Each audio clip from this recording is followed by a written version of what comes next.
There is a fine line between peace and chaos, and we love to explore that tension in every video.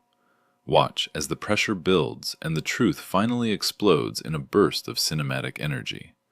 Hit subscribe now and witness the breaking point for yourself. The morning my daughter got married, I made her a promise over breakfast. Whatever happens today, I told her, you will always have a home to come back to. She hugged me and cried a little. Happy tears, I thought. The kind of father lives his whole life hoping to see. I was wrong about a lot of things that day. My name is Richard. I turned 63 last November, and I spent 31 years building something from nothing. A property management company that started with 2 rental units in a duplex I bought with borrowed money and a handshake from a man who believed in me more than I believed in myself. By the time my daughter got married, I owned 47 properties across 3 counties in Ohio. I had 16 full-time employees, people who had worked with me for over a decade, people whose kids I knew by name. I was proud of what I had built, not because of the money, because of what it represented. Discipline, loyalty, showing up every single day even when you didn't feel like it. I had tried to teach my son-in-law those same values. I welcomed him into the family without reservation. I even offered him a position in my company 6 months before the wedding as a gesture of trust, a way of saying, you are one of us now. His name is Marcus. And on the evening of my daughter's wedding, standing just outside the coat room of the reception hall, while the band played something slow and beautiful inside, I heard him say something to his college friend that I will never forget for as long as I live. By this time next year, the old man's company is mine. He's already half retired. My wife handles everything. I just have to be patient and smile at Sunday dinners. His friend laughed. You really think he'll just hand it over? He already thinks he'll me as a son, Marcus said. That's the easiest mark there is. I stood there with a glass of champagne in my hand and a smile frozen on my face. The band finished the song. Someone inside cheered. I heard my daughter laugh. That big, full laugh she has had since she was 4 years old, the one that fills every room she walks into. I took a sip of champagne. I set the glass down on a table. And I walked back inside. I danced with my daughter that night. I shook Marcus's hand and told him I was glad to have him in the family. I meant every word of it, which made the whole thing so much harder. I did not sleep that night. I lay in bed and stared at the ceiling and ran through every conversation I had ever had with Marcus. Every dinner, every Sunday afternoon, every meeting in my office where I had walked him through the books and explained how the business worked. I thought about the way he listened, the way he asked questions, thoughtful questions, the kind that made me think he was genuinely interested. Had any of it been real? I thought about my daughter. She had worked in the company too for 3 years, handling tenant relations and overseeing maintenance contracts. She was good at it, patient and firm in exactly the right proportions. I'd always imagined that one day she and her husband would run it together, that I would step back slowly and watch them grow into it the way I had grown into it myself, making mistakes and learning from them, and building something that lasted. Was she part of it? That question was the one that kept me awake until 4 in the morning. By the time the sun came up, I had made a decision. I was not going to react. I was not going to confront. I was not going to change my will, or call my lawyer, or do anything that could not be undone. Not yet. What I was going to do was watch. I had built a business by reading people, tenants, who said they would pay on Friday and meant it. Tenants who said the same thing and never would. Contractors who did what they promised and ones who didn't. I had been reading people for 31 years. Now I was going to read my son-in-law. The weeks after the wedding, I paid attention in a way I never had before. I watched how Marcus behaved in the office when he thought I wasn't looking. I noticed which employees he was warm with and which ones he dismissed. I noticed that he was unfailingly polite to people who could do something for him and quietly cold to people he had decided didn't matter. I watched how he spoke about the business at Sunday dinners. He had started referring to certain decisions as when I'm running things, always with a laugh afterward, always framed as a joke. But it wasn't a joke. I could hear the architecture underneath it. I watched my daughter, and this was the part that broke my heart open in a different way. She didn't know. I was almost certain of it. She talked about Marcus the way she'd always talked about people she loved, with complete belief, without reservation. She trusted him the way I had taught her to trust people she had chosen. I had taught her that. And now I wasn't sure it had served her well. 2 months after the wedding, I asked Marcus to meet me for lunch at a diner I had been going to since 1994. A booth in the back, bad coffee, great pie. I had made important decisions at that table before. I told him I had been thinking about the future of the company. I told him I was considering stepping back more significantly than I had originally planned, that my doctor had mentioned some things about stress and blood pressure that I was taking seriously. I watched his face when I said it. There was something there, just for a moment, something that wasn't concern. I want to make sure the company is in good hands, I said. I've been thinking about a transition plan. I'm ready for whatever you need, Marcus said. I know you are, I said. I asked him to start taking over management of our largest residential portfolio, 22 units in a building we'd owned for 11 years.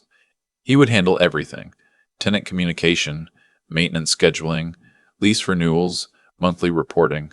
I would be available as a resource, but the decisions would be his. It was not a gift, it was a test. I called it a transition. In my head, I called it something else. The first month was fine.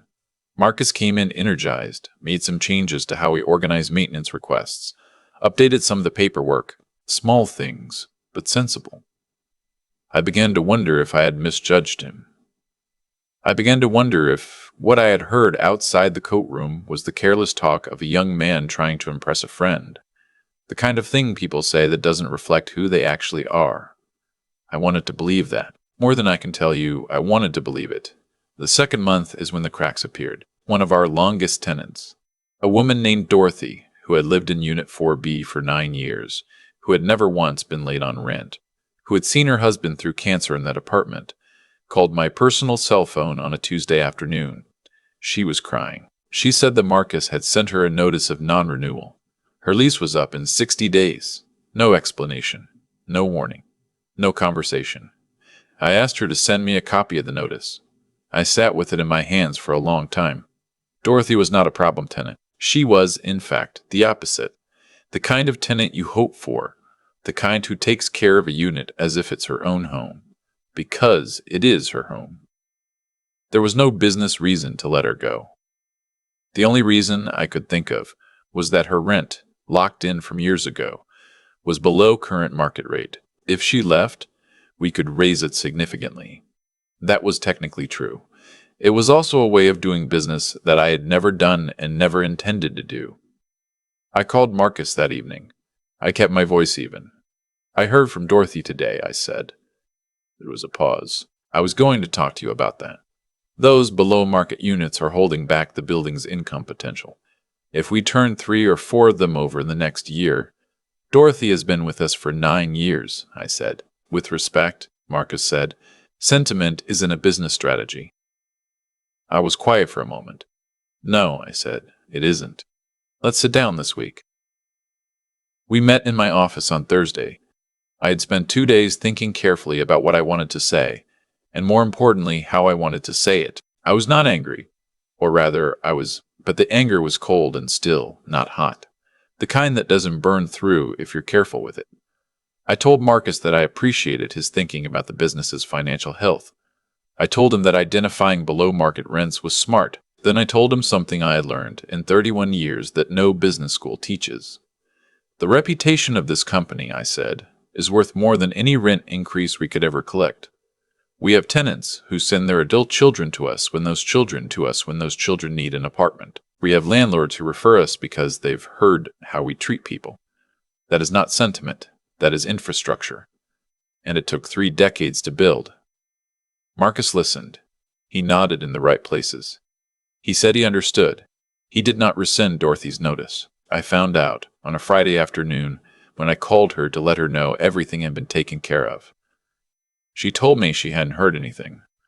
I called Marcus immediately. He told me he had reconsidered and decided the non-renewal was still the right business call. I thought we had discussed this, I said. We discussed your perspective, Marcus said. I took it into account. I hung up the phone and sat very still for a while. Then I called Dorothy back and told her personally that her lease would be renewed, that there had been a miscommunication, that she had nothing to worry about. She cried again, different tears this time. After I hung up, I called my attorney. Not to change my will. Not yet. To ask some questions and to begin putting some things in writing that weren't in writing before. I also called my daughter. This was the conversation I had been dreading since the night of the wedding. I did not tell her everything. I told her that I was having some concerns about how Marcus was approaching certain management decisions, that I wanted to talk through with her because the business was going to be part of both their futures and I needed to know she understood what I had built and why. She was quiet for a moment. "Dad," she said, "are you sure this is about business decisions and not about the fact that Marcus is doing things differently than you would?" It was a fair question. It is the question a thoughtful person asks. I told her it was a fair question. I also told her about Dorothy. She was quiet for longer this time. "I didn't know about that," she said. "I know you didn't," I said. We talked for a long time that evening. I did not ask her to choose sides. I did not tell her what I had heard outside the coat room. I was not ready to do that, and I wasn't sure I ever would be. What I asked her was simpler. I asked her to pay attention. She said she would. Over the following weeks, I noticed my daughter showing up at the office more. She started sitting in on meetings she had previously left to Marcus. She started asking questions, not accusatory, just present. I watched Marcus adjust around her. He was warmer, more consultative, more careful. He knew she was watching, even if he didn't know why. It is a strange thing to engineer a situation and then have to live inside it. There was a morning, about 3 months in, when I came into the office early and found Marcus already there. He was at his desk with the company's financial records open on his screen, going through files I hadn't asked him to go through. Files related to the overall portfolio, the ownership structure, accounts that weren't part of his assigned responsibilities. I stood in the doorway for a moment. "Morning," I said. He looked up. For just a second, something moved across his face. Then it was gone. "Morning, Richard. I was just getting a broader picture of where things stand." "That's not what I asked you to manage," I said pleasantly. "I know. I was curious." I nodded. I walked to my own desk. I did not say anything else. That evening, I changed the access permissions on several files and moved certain documents to a separate system my attorney had helped me set up. I also had a very direct conversation with my longtime office manager, a woman named Carol who had been with me for 18 years, about what she had been observing. Carol did not mince words. "He asks about your plans a lot," she said. "How often you come in. Whether you're planning any travel. He asked me once how long you've been with your cardiologist." I nodded slowly. "And what did you tell him?" "I told him you were the healthiest person I knew," she said, "and that I expected you to outlive us both." I laughed for the first time in what felt like weeks. The confrontation, if you can call it that, came on a Sunday. We had finished dinner at my house, the four of us, the way we did most Sundays. My daughter had made pot roast. It was good. We sat at the table longer than usual, and the conversation was easy, and for a while I let myself just be there, without strategy, without observation, just a father having Sunday dinner with his family. After my daughter went to the kitchen to start coffee, Marcus leaned back in his chair and looked at me. "How are you really doing, Richard?" he said. "Not the company. You. Your health." "I'm fine," I said. "Better than fine." "The reason I ask," he said, "is that I've been thinking we should probably formalize some things. A succession plan. Something in writing about the timeline for transitioning ownership. It would be good for everyone to have clarity." I looked at him for a long moment. "I agree completely," I said. "Let's get everyone together this week. You, me, my daughter, and my attorney." Something shifted in his expression. "Your attorney." "Of course. For something this important, we want to do it right." My daughter came back in with coffee. Marcus smiled at her. I watched the smile. The meeting with my attorney happened on a Wednesday morning. I had prepared carefully. I had also, in the weeks before, been having separate conversations with my daughter. Honest ones, more honest than before, about what I had observed and what I believed was happening, about what I had heard at the wedding, about what I needed her to understand. Those were hard conversations, but she is her father's daughter. She listened. She asked questions. She sat with things that were painful without flinching away from them. On the morning of the meeting, she squeezed my hand in the parking lot. "Whatever happens," she said, "I'm on your side." "You don't have to be on anyone's side," I told her. "I know," she said. "I'm choosing to be." My attorney laid out the documents she had prepared, a formal management structure for the company with defined responsibilities and compensation, not ownership transfer, management, a delineation of what decisions required my approval regardless of any future transition, a revised estate plan that made a number of things very clear about timelines and conditions. Marcus listened to all of it with a careful expression. When my attorney finished, he said, "This isn't what I expected." "What did you expect?" I asked. He chose his words slowly. "I thought we were here to talk about transition, about me stepping into a larger role." "You are in a larger role," I said, "and how you perform in this role is exactly what will determine what comes next." He looked at my daughter. She met his eyes steadily. "I spoke with Dorothy last week," she said quietly. "She told me what happened. All of it. What happened after that was not dramatic. There was no shouting, no ultimatum, no moment where everything exploded. What happened instead was quieter, and in some ways harder. Marcus sat with the discomfort of being seen, really seen, maybe for the first time. My daughter asked him questions calmly, and he answered them. Some of the answers were honest. A few were not, and she knew it. And she told him she knew it. They left together. I don't know everything they said to each other in the weeks that followed. That part was not mine to manage. What I can tell you is what happened over the next several months. Marcus asked for a second chance. Not for ownership, not for a title, not for a timeline. He asked to be given the opportunity to show what kind of manager, what kind of person he could actually be. He asked Dorothy personally for forgiveness and renewed her lease for 3 years at her existing rate. He came to Carol and asked her, sincerely, what he had done to erode her trust and what it would take to repair it. He made mistakes. He backslid sometimes. There were moments when the old instincts surfaced, the impatience, the calculating look at things in terms of what they could give him rather than what they deserved.